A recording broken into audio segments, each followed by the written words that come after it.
Hello friends, welcome back to our channel கதைக்கிப்பம் வாங்க. Episode 9 of Atomic Habits.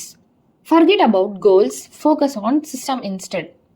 Prevailing wisdom claims that the best way to achieve what we want in life, getting into better shape, building a successful business, relaxing more and worrying less, spending more time with family and friends is to set specific actionable goals. For many years, this is how I approached my habit. Each one was a goal to be reached.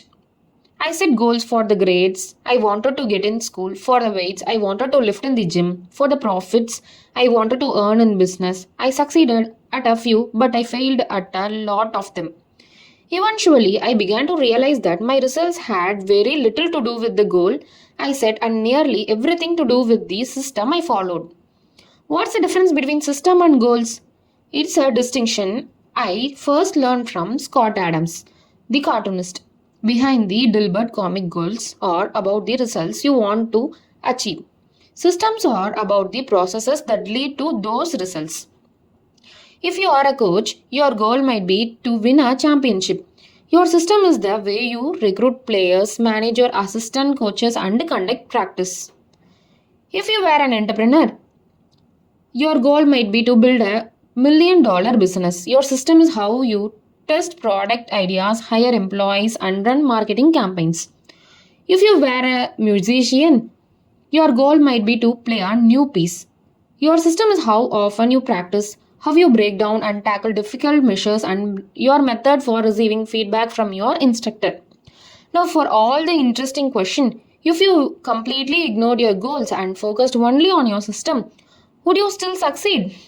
For example, if you were a basketball coach and you ignored your goal to win a championship and focused only on what your team does at practice each day, would you still get results?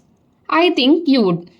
The goal in any sport is to finish with the best score, but it would be ridiculous to spend the whole game staring at the scoreboard. The only way to actually win is to get better each day. In the words of 3-time Super Bowl winner Bill Walsh, the store takes care of itself. The same is true for other areas of life. If you want better results, then forget about setting goals. Focus on your system instead. What do I mean by this? Are goals completely useless? Of course not. Goals are good for setting a direction, but systems are best for making progress. A handful of problems arise when you spend too much time thinking about your goals and not enough time designing your system. First is problem 1. Winners and losers have the same goal. Goal setting suffers from a serious case of survivorship bias.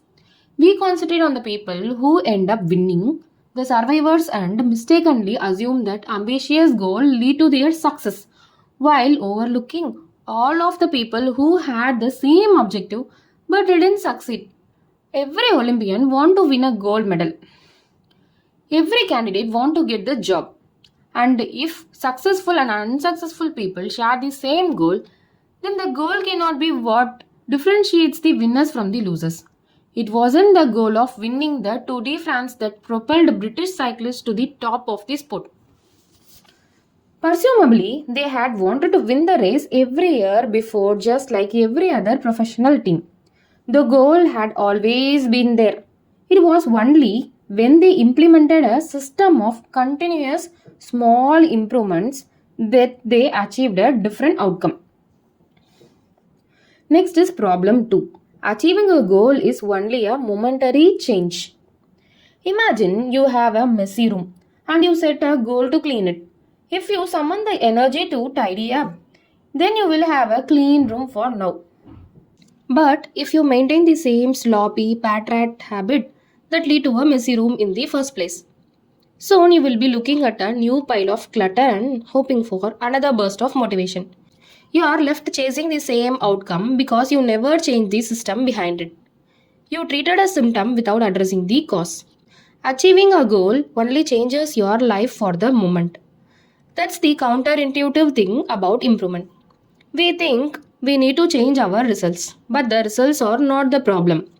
What we really need to change are the systems that cause those results.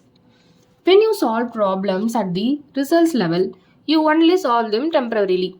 In order to improve for good, you need to solve problems at the systems level. Fix the inputs and the outputs will fix themselves. Next is problem number 3. Goals restricts your happiness. The implicit assumption behind any goal is this: once I reach my goal, then I will be happy. The problem with the goal first mentality is that you are continually putting happiness off until the next milestone.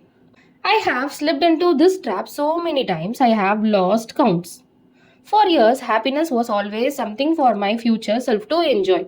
I promised myself that once I gained 20 pounds of muscles or after my business was featured in the New York Times, then I could finally relax. Furthermore, goals create an either or conflict. Either you achieve your goal and are successful, or you will fail and you are a disappointment. You mentally box yourselves into a narrow version of happiness. This is misguided. It is unlikely that your actual path through life will match the exact journey you had in mind. When you set out, it makes no sense to restrict your satisfaction to one scenario when there are many paths to success. A system's first mentality provides the antidote. When you fall in love with the process rather than the product, you don't have to wait to give yourselves permissions to be happy. You can be satisfied anytime your system is running, and a system can be successful in many different forms, not just the one you first envision. Next is problem number 4. Goals are at odds with long-term process. Finally, a goal-oriented mindset can create a yo-yo effect. Many runners work hard for months, but as soon as they cross the finish line, they stop training. The race is no longer there to motivate them. When all of your hard work is focused on a particular goal, what is left to push you forward after you achieve it? This is why many people find themselves reverting to their old habits after accomplishing a goal. The purpose of setting goal is to win the game. The purpose of building system is to continue playing the game. True long-term thinking is goalless thinking. It's not about any single accomplishment.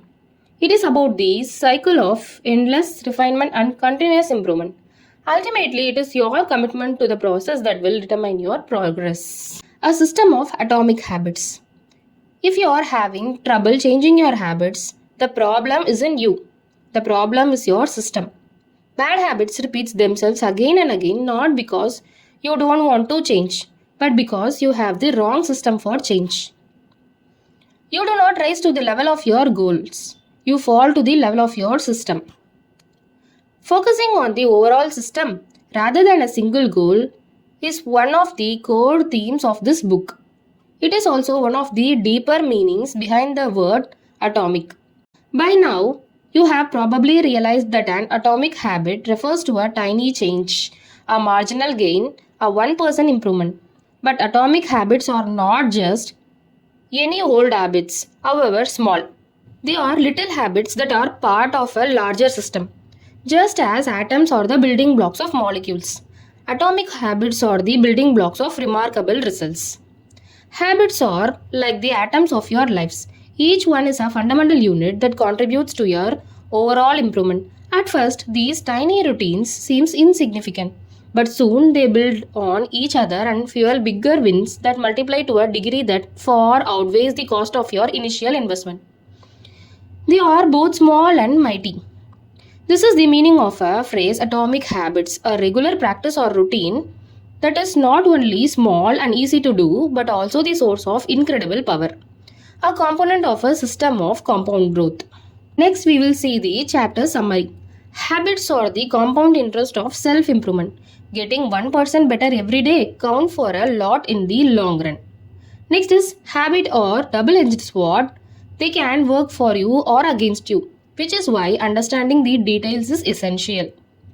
Small changes often appear to make no difference until you cross the critical threshold. The most powerful outcomes of any compounding process are delayed. You need to be patient. An atomic habit is a little habit that is part of a smaller system, just as atoms are the building blocks of molecules. Atomic habits are the building blocks of remarkable results. If you want better results, then forget about setting goals. Focus on your system instead. You do not raise to the level of your goals, you fall to the level of your system. Thank you.